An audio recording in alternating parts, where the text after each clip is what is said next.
Alam niyo ba na ang dengue ay isang sakit na dala ng lamok at pwedeng maging seryoso?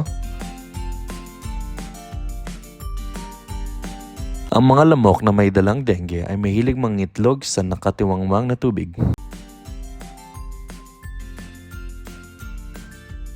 Don't worry, ngayon, ito ang ilang simple tips kung paano tayo makakaiwas sa dengue.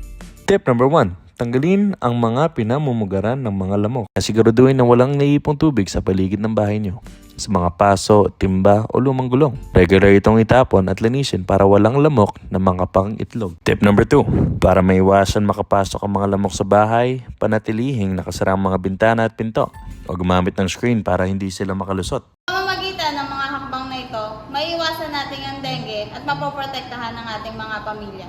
Tandaan, prevention is better than cure. Together, we can build a healthier, safer world.